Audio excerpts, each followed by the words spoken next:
Clint, thank you for joining us today.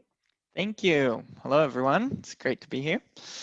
Awesome. Now, listen, 2016 was a big year for Lion. This is when your REM team did their big salary review and discovered that there was a 3.2% pay gap. Take us back to that time and tell us what transpired. Sure.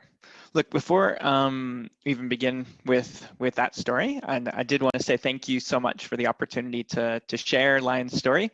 I do feel a bit like an imposter sharing this because there's many great minds and experts at Lion over the years, and there in 2016 that did a lot of this work. So I definitely don't want to set myself up as an absolute expert on the subject or Lion as the perfect example, but hopefully our story can inspire others to kind of follow suit and maybe even generate some better ideas and solutions based on this session. I am quite sure the audience is definitely excited to hear the work that you've done, because I've been sharing a lot with the broader ATC audience about what you've been able to achieve, and I've talked it up, and it's very humble of you to talk it down, but really you've done some terrific work, and super excited to share it today. So 2016, let's go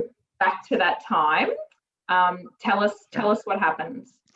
Yeah, so it's actually all kind of started with a casual conversation that our CEO was having. So he was part of a group called the Shared Value Project, which I'll let you all Google if you want to learn more about that, but it's essentially a group that focuses on businesses that can help solve kind of social problems, but in a profitable way.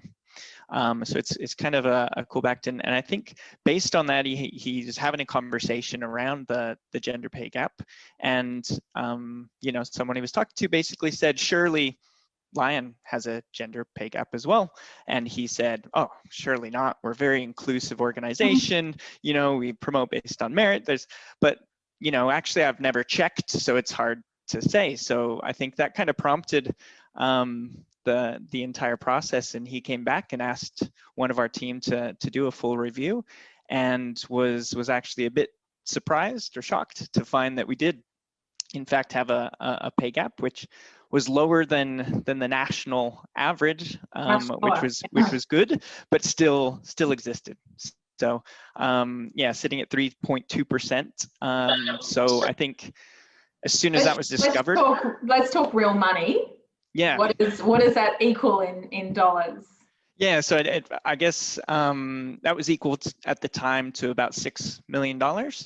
So we had, an organization at the time probably had about 6,500 employees across the board, and we found this impacted about 1,600 of them, and was equal to about $6 million, which for us was really equal to the budget of our annual pay rise. So we kind of had to double that budget to close it.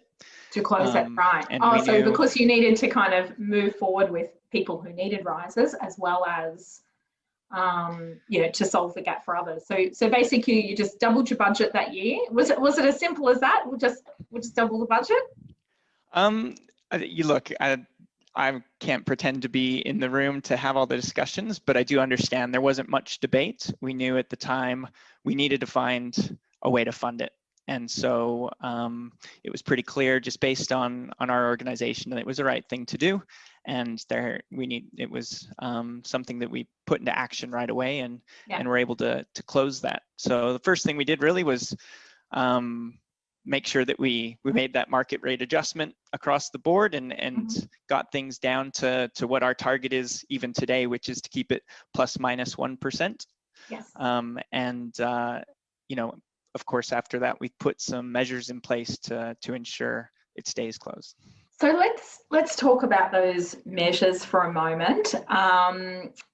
Now, actually, before we get into that, the one thing I wanted to check with you, and only because I had this terrific conversation with a REM manager for another organisation, and up until this point of the story, her story and your story really strongly resembled each other. She also had, top commitment and let's get this done. However, the disparity for some people was greater than others. And she told me the story of, you know, one lady who was in the IT team, she was Indian Australian, and she got a $19,000 pay rise in one hit with no explanation. And so she kind of went to her boss and was like, what, you know, this is obviously an error. Is it supposed to be 1900? She was really stressed about it. She wanted to figure out how to give the money back. And her manager wasn't really armed with any talking points about what it was, and just kind of said, oh, it's yours. Like, you know, off you go. And she was just really like, oh, what do I have to do for this money? What should, you know, she was really sort of bewildered. So talk to me about your comms plan. Did it run a little smoother than that? Yeah, so I think that's a really important thing to raise is how do you go about communicating this? How do you make sure you're setting up your leaders with team members that are impacted for success, and making sure it's viewed in the intended purpose, which is to make things right and fix them going forward, and as opposed to necessarily raising some hairy questions and conversations. Before, I don't know, I think one thing that's important to raise, because I'm aware that in our audience we probably have some people that are probably much more experts than I am on the subject, but we also probably have a number of people where this is just, they're just starting down this path and whatnot. So it's probably important to raise that there's really two big aspects to the gender pay gap conversation. So there's one is around pay equity for like roles.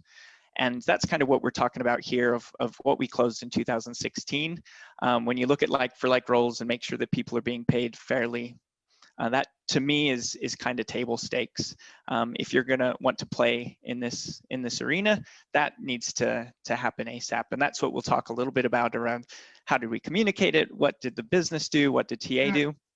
The other half of it is probably the more complex area of the gender pay gap, which really is more stemmed off of some of the societal and factors and family and work situations. So anything from you know, more senior roles maybe being less flexible back in the day and having family responsibilities falling on women, or just, you know, industry and career choices around, you know, there's potentially more men going down the engineering path and more women going down the path to be a nanny or so these are different. I checked recently, and there's actually fewer women studying engineering than there was like 10 years ago. So we're not making kind of monumental steps in that area. So as you say, it is far more complex when you have, you know, roles and industries that require, you know, specific qualifications such as engineering or teaching or architecture. I mean,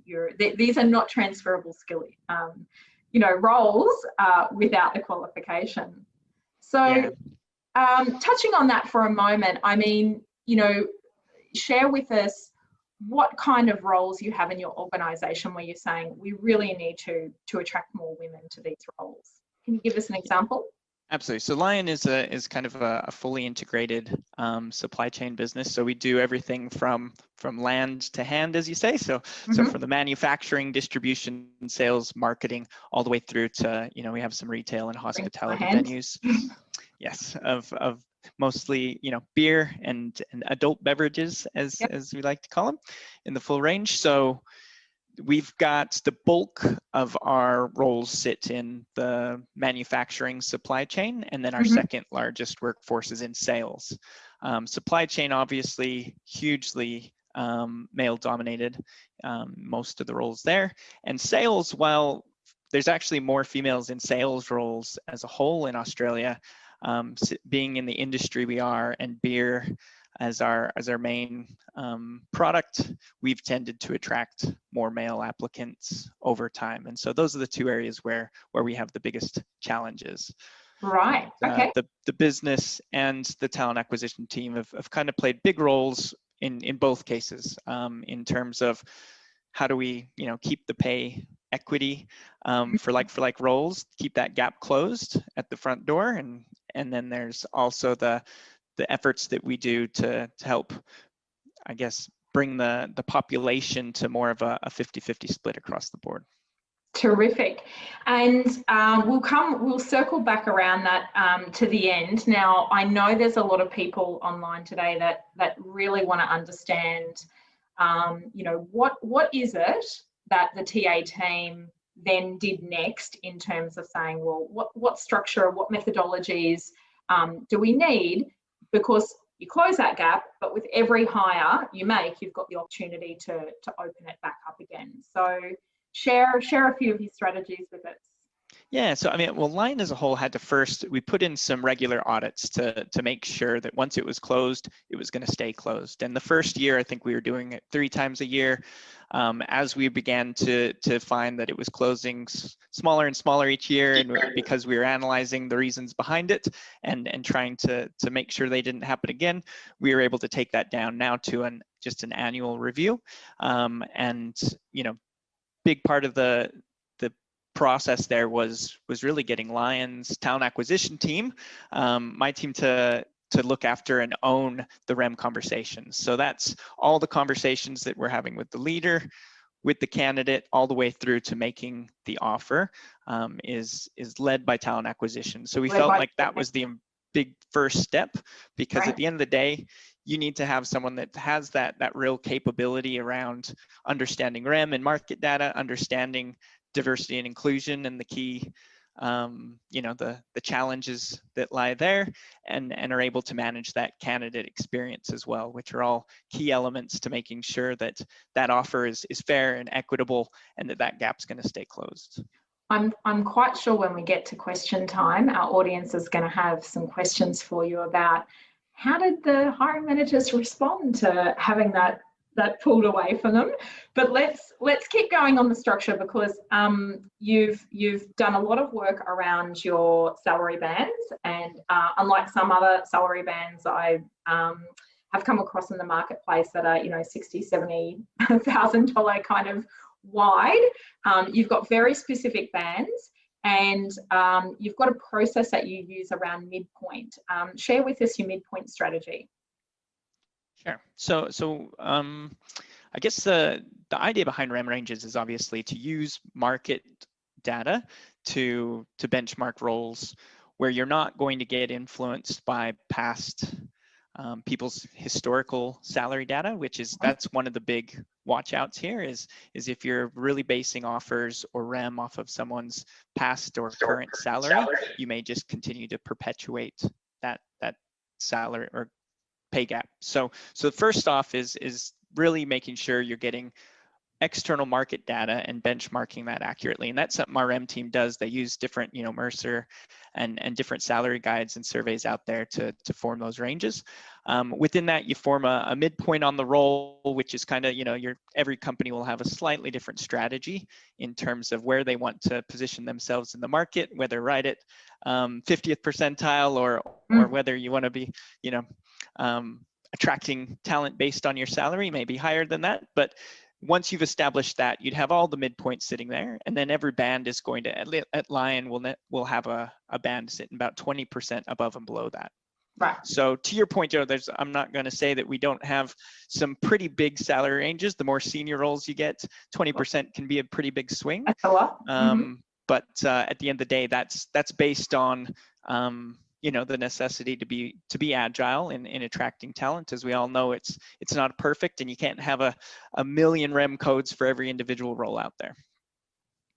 So you've got your midpoint. So let's say that you've got a salary range from 100 to 130,000, and you have a candidate apply. And I know that as part of the application process, you ask them about their salary expectation. And somebody applies and says, my expectation is $90,000 a year. What happens next? Sure. So we've, I guess we've talked before, Joe, when we were discussing this topic, about this, who speaks first, and do we disclose our salary bands up front? Do we just ask for expectations up front? And to be completely honest, this is why we still have to have humans in recruiter roles, Mhm. and we don't have machines doing it where, you know, it's just this is the salary for every role and, you know, take it or leave it. There Yeah. is still an art to this. And I think it's critical to understand that as a recruiter, that's why it sits for us really naturally in the recruitment team owning this process, because there's a lot more we're doing than just trying to get someone that will accept a midpoint offer. Because Sure. at the end of the day, as recruiters, we're going out there, we're understanding more about the market, what the demand is, what the availability is. We're feeding that back. We're checking to see that the REM range is accurate for the role. Does it need to be remeasured? And you're also talking to candidates where salary is not the only thing they're considering. So we need to understand what are their other motivators. And sometimes, many times at Lion at least, I'll find candidates that are sitting well over the midpoint that Right. I'm talking to with the role. And if all I do is say, well, this is our midpoint up front to these candidates, we're going to lose them. So we do have to talk about what are the things that are most important to you, and let's balance all those out, because at the end of the day, this is the budget I have, this is the REM range I have, and this is the midpoint, but there's a lot of other factors that are going to go into it. Now, going back to your question, however, if someone Yes. sits lower in the Yeah. REM range, we I have wasn't going to let you get away with not answering that. No, I'm not glad you trying to circled dance back. around it. This is a really important I think conversation, and that's where we've banned the question of what's your previous salary or what's your current salary. It's not on our application form anymore. It was, you know, many years ago. It's not something we ask in phone screens. It's not something on our interview guides. Our hiring leaders have nothing to do with that conversation. So when we, you know, at times do discover that salary expectations are lower than the midpoint, that's where the capability of the team and that judgment and really understanding our diversity targets and goals and what we're trying to achieve here come into play. And that should not impact at all the candidate's end offer. What it's going to do is we're still going to start at that midpoint. And at Lion, I guess the philosophy is if you're going to go below or above the midpoint, you need to then start building a business case as to why. Right. So it's what is the reasoning, and you need to have a really compelling reason for going above or below. For the most part, you should kind of know from the talking with the manager up front what their budget is. You'll know what the REM range is from REM. You've got an idea of what the offer should be. So so we've covered now that, you know, if somebody comes in and says my expectation is 90, but the range is, you know, let's say the midpoint's 115, that's you're going to be clear with them. And I know from previous discussions, this is in, you know, the early, you know, if not the first conversation you're having with them as well, but you're raising salary quite early amongst a lot of other things. So what happens then if somebody comes in and sort of says, look, I'm amazing, I've got all the skills and experience, my expectations, you know, 155, and your midpoint is 115. You know, what do you do? Because, you know, sometimes it's a tough market, and, you know, the person's looking like you know, they can do the role. Yep. And that's I think one of the big most important priorities for our team is around that candidate experience and managing that from start to finish. So we have, you know, done some work a few years ago on candidate experience, where we've really mapped out the entire process, done some empathy mapping, really, you know, everything from surveys and focus groups with successful and unsuccessful candidates to hiring leaders to some external benchmarking to understand what are the key things that drive a strong candidate experience. And then within that process, we looked at all the key moments, and we determined there's 3 real moments in the process that we call the moments that matter. I've heard others refer to them as kind of hero moments, that where we really wanted to stand out in the process. And one of those for us was offer. And we want that offer at the end of the day to be a really exciting moment for the candidate. You know, it's not every day someone gets an offer for a new job. We want that to be a moment where we're saying, congratulations, you know, are you excited to tell your partner? Are you nervous to talk to your boss and resign? And have these kind of conversations. We don't want to have it as a surprise. The salary is 25K less than what you're on or what you're expecting, or let's get into negotiation phase now. So for us, that there's kind of 5 elements to that moment that matter of how do we make sure that offers a good moment. And the first one that you're touching on is the pre-work. So very first conversation, if not the first conversation, then very early on in the process, we're establishing what are the salary expectations, what is our range, and are those aligned? Many cases, if that's not, if they're really not aligned, then there's 2 things. Either 1, this candidate's not right for this role, or 2, is our salary range off? Is the role and the REM range not a match? And this is where we go back to the REM team and we have these discussions. We're not gonna, we try and be a bit more. It's so great that you actually question yourselves as part of this rather than, no, here's what it is, because I sometimes that can be the answer as well. Yeah, and but we're not we're looking to, we're a business looking to make money. We have budget restraints at times as well. So it's not always just about the range. It could be, the budget itself has not been budgeted for the role that they want. And so this is the conversation you have to have with the leader. And then other times you can get, and that's where I talked about, there's other things other than money that candidates want. And sometimes we have to get creative in that regard. If you want someone a bit more senior than what you might be able to afford, you can start talking about flexible work options. Could we do a 4-day-a-week role and shave 20% off that and still get them within the budget? So yeah. And have you had an instance where you've had to say to a hiring manager, I know you want them, but we just need to walk away from this candidate because it just doesn't fit within the budget? Yeah, I mean, I think for me, I honestly find myself trying to convince hiring leaders, that they need to find the money to get good talent, than the other way around. They're probably much more aware of their budget than I am. I'm about finding those high quality talent.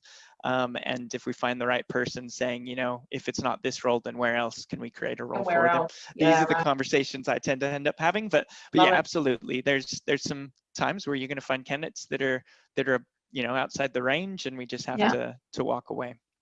Now, I know that you are super passionate about this. This really shines through. So how much of this is Lion driven, and how much of this is total TA team driven? How much of this is an individually driven thing? Because I've seen a lot of people come in and be an individual champion for something, and it just doesn't live beyond their tenure there, because nobody else has really kind of taken the reins. So this feels really deeply embedded across the talent team and across the business.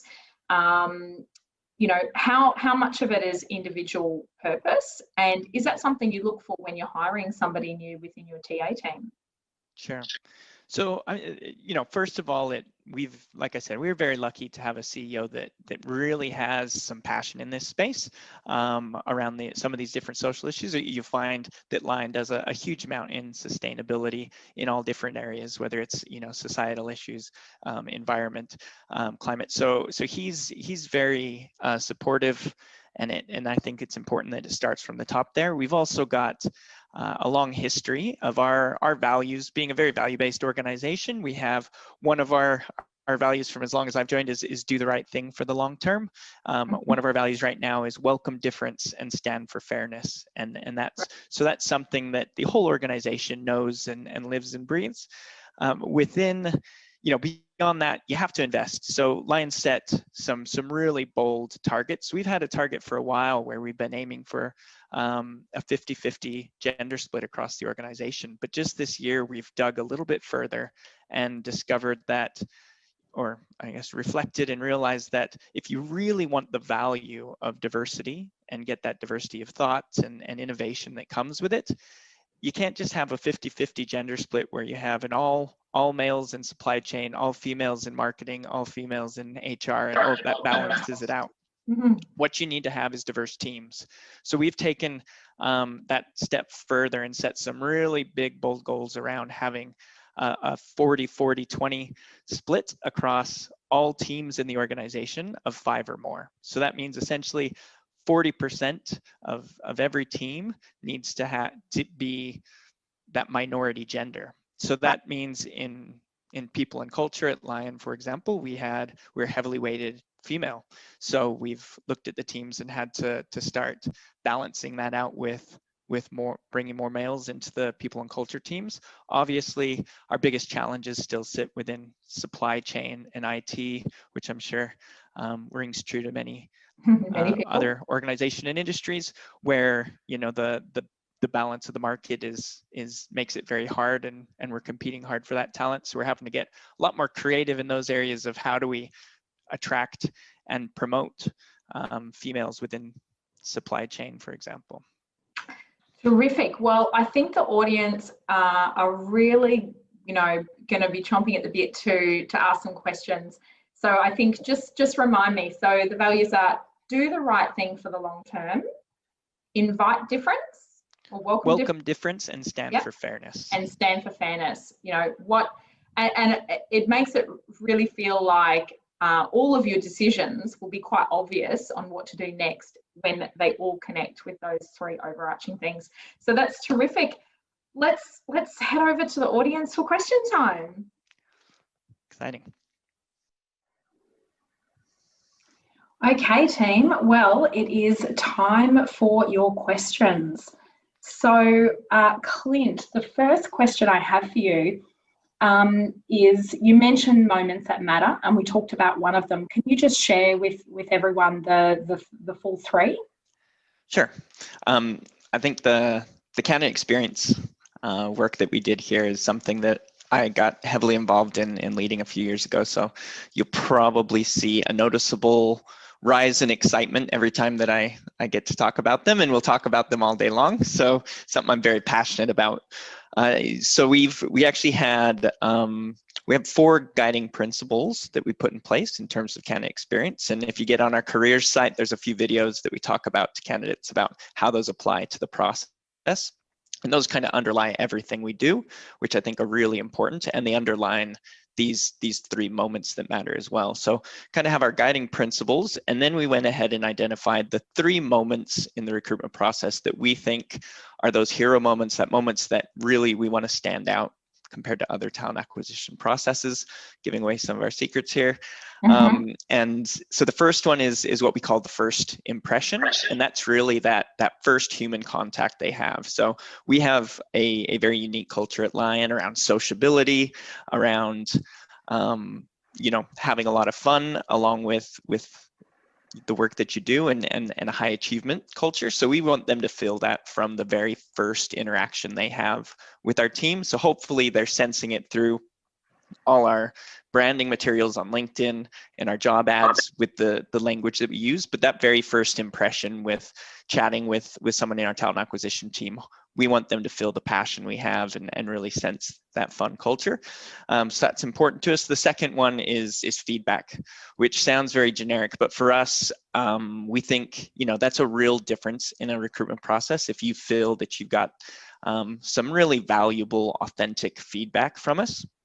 And that's obviously going to, one of our principles is around respecting our candidates' time and effort with feedback. So it's going to be different levels at different points of the process, but the further you get in the process, the more time and effort that you've needed to invest, the more detailed and feedback we're going to give. And then that last one, of course, is the offer, where we've talked a little bit about that around, all the ways that you make that a standout moment for candidates, where it's a moment of excitement, it's a human moment, it's personalized, it talks about more than just money, all the other reasons they're interested in the role.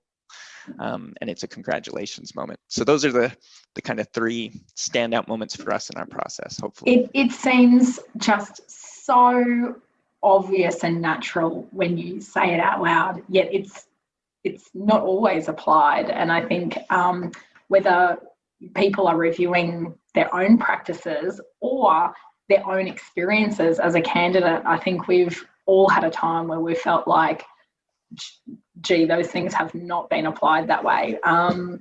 So thank you so much. The business case, go back to that. If I'm in TA at Lion and I'm really passionate about this candidate. I'm sure that they're the right person for the job, but they need to be paid a little bit above the range. What do I have to do? What does this business case look like? Sure. So the term business case, maybe I've used it a little loosely here, but because there is, moments where I'm putting together a business case right now for a refresh on our talent brand and our EVP, and there's going to be a lot that goes into that. It's going to be a pretty heavy document. In this case, this is really just an unbiased approach that's looking at all the different key elements here. So what is the market demand at right now? Like right now, we're all experiencing that pain, right? Where every candidate we talk to that's really qualified is probably got other offers on the table at the moment. We're having to act fast. We're having to be competitive. It's really tight market at the moment. So you have to take these things into account that you may not have taken into account 6 months ago when you're creating this business case. But so you have to think about what have you learned through the recruitment process in terms of the market. And then you look at the role profile, the skill set, the brief, and what you've tried to match this role to. So if the person is bringing, extra skills that weren't really on that requirement, extra experience, they're going to not only be able to destroy, absolutely kill this role, but they're going to be able to bring more to it. That's where you can start to build a business case for going over that midpoint. If the person is, kind of a early in their experience here, missing a few of the skills, but we feel like we have the opportunity to build that capability, but you're going to need to invest a little bit more in them. That's where the business case might say, look, probably shouldn't be sitting at midpoint quite yet. And what we're trying to achieve there is create that fairness across the board, right? And if you're applying these principles with the experience and capability of a small talent acquisition team that knows all these key guidelines, as opposed to trying to build this capability with every hiring leader across the entire business, and where you kind of get mismatched things, then you create that fairness overall. Yeah, absolutely. And that's where, that needs to extend right over into the employee experience when you're looking at performance appraisals. I mean, if that person came in just below midpoint and a year later they're doing really well and they've been developed, and okay, here's where I need to be now. So I can see how this needs to be really integrated across all the partners in the business. We did have one question come in about, you mentioned about going back and maybe pitching the band change, like being on a higher band. When is it okay just to sort of say, well, this person wants more money, so if we can't extend the band, maybe we'll just take them up a level. Have you got a clear example around that? Yeah, absolutely. So this is all about really making sure that the role has been accurately defined in terms of the REM band. So there's I could name many examples where it's a newly created role. We've gone to remuneration with our reward team with the role profile. They've matched it best they can with the hay level data that they have, come back to us with a band. You go out, you start talking to candidates in that particular market, especially as we've expanded globally. We're limited experience in the UK and in the US. We're kind of new in these markets, and we're filling it out and learning a lot through the recruitment processes of what we're looking for and what's out there and what it actually is going to cost. And this is, really valuable insights that we're bringing back. And sometimes you're going to find out that, as well as we tried to match that with using the Hay or Mercer data that you have, we've learned things along the way that what the business actually wants and what the REM band that we've done aren't lining up.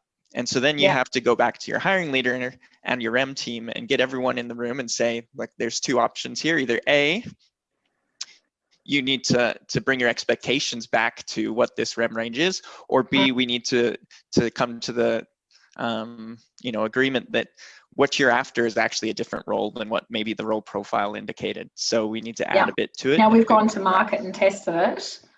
We've got a few more learnings to add. And I remember you telling me when we last spoke about a lawyer that you had in the UK, you had this exact scenario where they just kind of went, if you want me, this is the, this is the car. So obviously, I'm sure we've all come across this where the hiring leaders met a candidate, fallen in love with them, thinks they're great. And of course she was great because she was way more experienced than than what we actually had needed in that role and what we could afford. So then it's, we're still trying to make sure that we're using a real commercial lens and trying to solve the business problems. And at the same time, at the moment in time, we were paying legal consultancy fees well above what this candidate was requiring in terms of salary. So we had to get creative and agile on this one and say, look, we ended up going part-time offer with her, where she was, we knew we were going to get a lot more out of her than what the role required. So we were able to then offer her some flexibility, which is another lever in terms of remuneration that we had. Offer her the role, save the business money, and hopefully create that win-win-win across the board. Yeah. Well, that's actually the exact scenario when Trevor and I first spoke about this role. He said, okay, I've got this role and here's the budget. And I'm like, I can work 24 hours a week for that budget. And that's actually all I'm looking for because I have a small child and, that's what suits me right now. And he's like, great, you'll run hard at every top problem we have and nail it within 24 hours. And that's where we landed. So it's so good that these agile discussions can happen in so many businesses. We've got some more questions here. How do you measure data in your moments that matter? Like, are you using particular tools? How do you know those moments that matter are working and shining through? Yeah, it's a great question. We do have candidate experience surveys that go out. So we have both to unsuccessful candidates and successful candidates, and we measure, NPS, and we have a few different measures. There have some verbatim feedback, and so that's probably the key way that we measure it. But I've I think been lucky enough to also have many successful candidates come through the ranks and come back with they purposely come and say the recruiter that I worked with was absolutely fantastic. And we get this through hiring leaders all the time. It's been one of those things that's made a huge difference, and you wouldn't probably have to have a huge amount of data just because of the verbatim feedback that we've received along the way of the real shift over the last couple of years.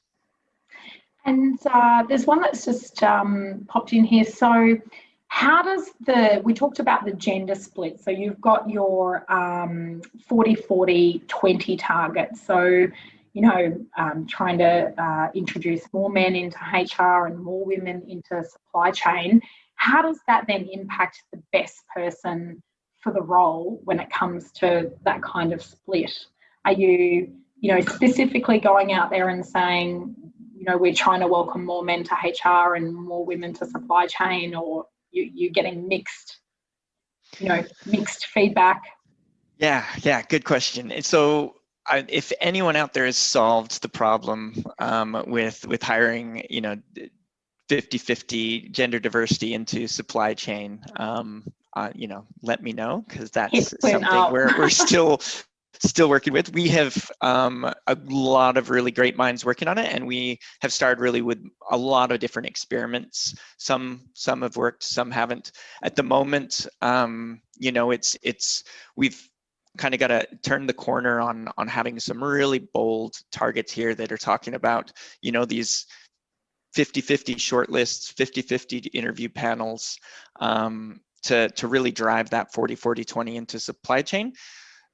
There's no real easy fix, but I think the one thing that I'd suggest is you have to remember that it's not just about bringing more females in the door. It's really about building an inclusive environment where once you have that new gender diversity in the business, in the supply chain, that they're able to thrive and that they become talent advocates for you. And that's huge. So we've got, there's a lot of work going on in the business to make sure that environment and culture is set up there around flexible work policies, families at Lion policies, making sure that the talent discussions and the promotions and there's programs in place that are having this discussion all along the people journey. And so that's huge. I think that's where you need to start, is making sure, because you can work hard as a talent acquisition team getting people in the door, but unless the experience lives up to the hype.